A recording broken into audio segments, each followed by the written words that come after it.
अस्सलामुअलैकुम वरहमतुल्लाहि वबरकातुहू। नाज़रीन, उम्मीद करता हूँ आप सब खैरियत आफियत के साथ होंगे। आइए इंशाअल्लाह अज़्ज़ा वजल आज की इस वीडियो में उर्दू किताब जन्नती ज़ेवर का पार्ट नंबर 107 पढ़ेंगे। यहाँ से कंटिन्यू करना है। इससे पहले नमाज ज़ोहर का हम वक्त पढ़ चूँकि ये नमाज के औकात का बयान चल रहा है। कब नमाज का वक्त कब शुरू होता है, कब से लेकर कब तक रहता है। फ़जर और ज़ोहर का हम पढ़ चुके हैं। अब आइए असर के वक्त से यहाँ से हम कंटिन्यू करते हैं। असर का वक्त है ना, ज़ोहर का वक्त ख़त्म होते ही असर का वक्त शुरू हो जाता है और सूरज डूबते तक है ना, डूबने तक रहता है। यानी कि मगरिब जो वक्त हो ही जाता है, अंधेरा हो जाता है ना। देखिए, जाड़ों में असर का वक्त यानी सर्दियों में असर का वक्त तकरीबन 1.5 घंटे लंबा रहता है और गर्मियों में करीब करीब 2 घंटे कुछ कम ज़्यादा मुख्तलिफ़ तारीख़ों में, ठीक है, ये रहता है। असर की नमाज में हमेशा ताख़ीर मुस्तहब है, लेकिन न इतनी ताख़ीर के सूरज की टिकिया जो है ना, सूरज की टिकिया यानी जो गोल गोल इसमें जर्दी आ जाए, यानी बिल्कुल पीला सूरज पड़ जाए। आपने देखा होगा बिल्कुल पीले रंग का भी हो जाता है बिल्कुल शाम के वक्त, ठीक है।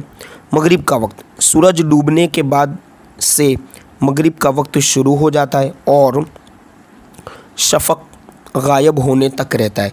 शफ़क़ ये क्या है आगे बता रहे हैं, ठीक है, कि शफ़क़ से मुराद वो सफ़ेदी है जो सूरज डूबने की सुर्खी के बाद पश्चिम में सुबह सादिक के सफ़ेदी की तरह, ठीक है,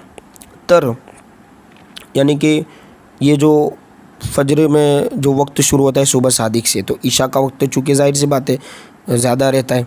तो ये जिस तरह सुबह के अंदर जो वाइट बादल का मामला होता है, इसी तरह ये मगरिब का भी है। तो क्या होगा इसमें कि सुबह सादिक की सफ़ेदी की तरह उत्तर दक्षिण में फैली रहती है दोनों दिशाओं में, ठीक है। मगरिब के वक्त की लंबाई हमारे है ना दयार में, यानी जहाँ पर मुफ्ती साहब है वहाँ पर कम से कम 1.25 घंटा और ज़्यादा से ज़्यादा 1.5 घंटा तकरीबन हुआ करती है। और अभी जैसे मैं गुजरात में हूँ, इंडिया में, तो यहाँ पर भी यही है, 1 घंटा 10 मिनट या 1 घंटा लास्ट, इससे कम नहीं होता ना मगरिब का वक्त होता ही है। और हर रोज़ जितना लंबा फजर का वक्त होता है इतना ही लंबा मगरिब का वक्त भी होता है, ठीक है। इसी तरह ईशा का वक्त, शफ़क़ की सफ़ेदी गायब होने के बाद से, यानी जो उत्तर दक्षिण की तरफ जो सफ़ेदी दिख रही थी उसके गायब होने के बाद से अब सुबह सादिक की सफ़ेदी ज़ाहिर होने तक है ईशा का वक्त, है ना। लेकिन ईशा में तिहाई रात तक ताख़ीर करना मुस्तहब है, यानी 1/3 हिस्सा रात का, ठीक है। और आधी रात तक मुबाह यानी मुस्तहब है, कोई बात नहीं, आधी रात को भी कोई अगर पढ़ता है ईशा तो। और आधी रात के बाद ईशा की नमाज़ पढ़ना मकरूह है, पढ़ तो सकते हैं, ठीक है। वही है जो नमाज ईशा का वक्त है, यानी जो 3 वित्र होती है ना ईशा में। लेकिन ईशा पढ़ने से पहले वित्र नहीं पढ़े जा सकते, क्योंकि ईशा और वित्र में तरतीब फ़र्ज़ है, यानी ज़रूरी है कि पहले ईशा पढ़ ली जाए, इसके बाद वित्र पढ़ी जाए। अगर किसी ने कसदन यानी जानबूझकर ईशा की नमाज से पहले वित्र पढ़ लिए तो वित्र अदा नहीं होंगे, बल्कि ईशा पढ़ने के बाद फिर वित्र पढ़ने पड़ेंगे। हाँ, अगर भूल कर वित्र ईशा से पहले पढ़ लिए या बाद को मालूम हुआ कि ईशा बग़ैर वज़ू के पड़ी थी और वित्र वज़ू के साथ पढ़े, तो ठीक है, वो वज़ू करे। यानी मसला क्या हुआ यहाँ से समझिए कि वित्र तो पढ़ लिए, ठीक है, भूल से, अब याद आया कि ईशा तो बग़ैर वज़ू के पढ़ी, अब याद आया तो अब क्या करे, वज़ू करे, ईशा की नमाज़ पढ़े, लेकिन वित्र जो पहले पढ़ ली हैं वो अदा हो गए, इसको दोहराना ज़रूरी नहीं। कब? जबकि उसने ईशा की नमाज़ से पहले वित्र पढ़ लिया हो, कब? कसदन ईशा की नमाज़ से पहले, तो वो तो नहीं हुए, लेकिन भूल से पढ़ लिया हो। ईशा पढ़ने के बाद फिर वित्र पढ़ने पड़ेंगे, कब? जब जानबूझकर पढ़े। लेकिन अगर भूल कर ईशा से पहले पढ़ लिए तो फिर वो उज़्र माना जाएगा।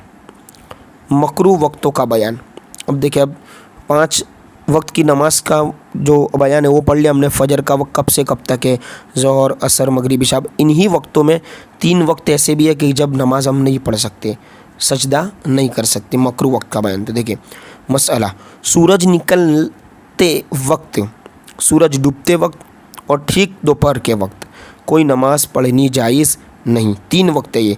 सूरज निकलने को तुलुए आफ्ताब कहते हैं, सूरज डूबने वक्त को गुरूब आफ्ताब, और ठीक दोपहर का जो वक्त होता है इसको ज़वाल का वक्त कहते हैं ना। लेकिन इस दिन के असर यानी शाम को अगर नहीं पढ़ी है तो सूरज डूबने के वक्त पढ़ ले, मगर असर में इतनी देर करके नमाज़ पढ़नी सख्त गुनाह है। उसी दिन के असर बाकी है तो पढ़ सकता है, लेकिन वो भी जल्दी ताख़ीर नहीं करनी चाहिए। मसला, इन तीनों वक्तों में कुरान मजीद की तिलावत बेहतर नहीं है। अच्छा ये है कि इन तीनों वक्तों में कलमा या तस्बीह या दुरूद शरीफ वगैरह पढ़ने में मशगूल रहे। इसी तरह अगर इन तीनों वक्तों में जनाज़ा लाया गया तो इसी वक्त पढ़े, कोई कराहत नहीं। कराहत उस सूरत में है कि जनाज़ा इन वक्तों से पहले लाया गया मगर नमाज जनाज़ा पढ़ने में इतनी देर कर दी कि मकरू वक्त आ गया, तब मकरू है। ठीक है। इसी तरह जब सूरज का किनारा ज़ाहिर हुआ उस वक्त से लेकर तकरीबन 20 मिनट तक कोई नमाज जायज़ नहीं, यानी सुबह में फजर में जैसे सूरज निकला, जैसे 6 बजे सूरज निकल रहा है तो 6:20 तक कोई नमाज नहीं पढ़ सकते। सूरज निकलने के 20 मिनट बाद जब सूरज एक लाठी के बराबर या एक नेज़े के बराबर ऊंचा हो जाए उसके बाद हर नमाज चाहे निफल हो या कज़ा या कोई और दूसरी पढ़नी चाहिए। इसी तरह कि जब सूरज डूबने से पहले पीला पड़ जाए, डूबने से पहले जो पीला रंग होता है ना इसका, तो उस वक्त से सूरज डूबने तक कोई नमाज जायज़ नहीं। यानी अगर अभी जैसे 7:25 पे मगरिब है तो 7:05 या 7 तब से वो मकरू वक्त शुरू हो जाएगा। हाँ, अगर इस दिन की असर अभी तक नहीं पड़ी तो उसको पढ़ लें, नमाज असर अदा हो जाएगी, अगरचे मकरू होगी। ठीक है, अदा तो हो जाएगी, ठीक है, फ़र्ज़ अदा हो जाएगा, वो कज़ा नहीं होगी। मतलब इंशाअल्लाह अज़्ज़ा वजल पार्ट नंबर 108 में यहाँ से हमने पढ़ना है। अब देखिए ये भी उन्हीं नमाज के औकात का ही बयान है, और भी इसके मसले इसमें क्या पढ़ सकते क्या नहीं पढ़ सकते, क्या क्या अहकाम है वो इंशाअल्लाह इसमें हमें पूरे करने। इसके बाद फिर यहाँ से अज़ान का बयान